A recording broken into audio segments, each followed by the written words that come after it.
Hi, I'm Ron Kern with the Patriot Power Podcast. He was charming, brilliant, and on this day in history, October 2nd in 1780, he was hanged. The British spy whose plan nearly crushed the American Revolution died. His name was Major John André. André wasn't a typical villain. He was a cultured officer, fluent in several languages, played musical instruments, and was beloved even by his enemies. He was exceptionally intelligent, suave, and many wrote just how good-looking he was. Some guys just get all the luck, don't they?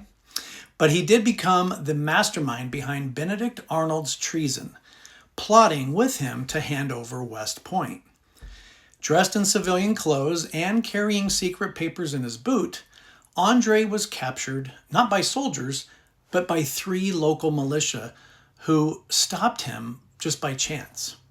That random encounter exposed Arnold's plot and saved the revolution.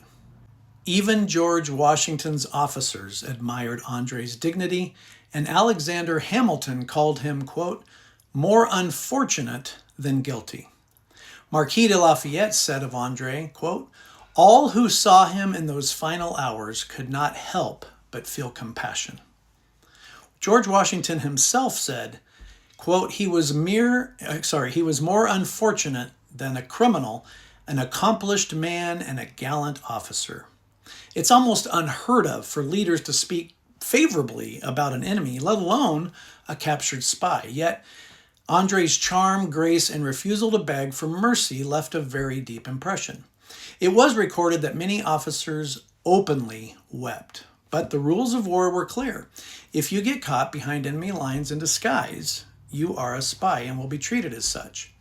Here's a sketch of his actual hanging, and again, many patriots actually asked Washington to not go through with the hanging, but as we know, it actually did.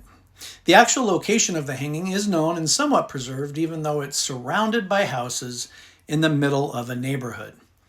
The hanging took place on a hill just outside the village of Tappan, along what is today André Hill Road, near the intersection with Old Tappan Road in New York. Here is a painting of André done after his death by someone who actually met him, so at least we have an idea, a little bit of what he looked like. Here is a picture that André drew of himself, a self-portrait, the night before his execution. He's sitting at a table, almost looking comfortable, arm up on the chair, and he knew what tomorrow was going to be bringing him, the last day on earth. I can't fathom what he was, going through his mind or what he was thinking, and I don't have to, because André wrote many things about his pending execution, and I think this quote kind of sums it up.